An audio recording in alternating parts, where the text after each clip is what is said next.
Hi, good morning, everyone. Welcome back to the series of All About English. Garnerன்னு ஒரு verb இருக்கு, garner. The garner என்னன்னா means to collect, gather or acquire something, usually valuable things சம்பாதிப்பது, like information, prize or support. ஆனால் அதில் என்னன்னா அதுக்கான முயற்சியும் கொஞ்சம் கடினமான விஷயமாகவும் நீங்கள் மெனக்கெட்டு ஒரு ஒரு பாராட்டுதலையோ இல்லை ஒரு வெற்றியையோ இல்லை ஒரு தகவலையோ பெறுதலை கார்னர் அப்படின்னு சொல்லுவாங்க. இப்போ உதாரணமாக the novel has garnered much prize and several awards.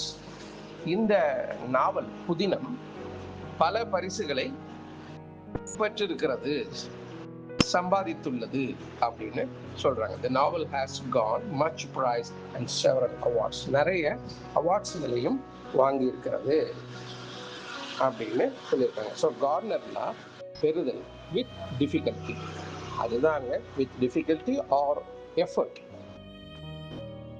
அதுதான் இங்கே குறிச்சிருக்காங்க.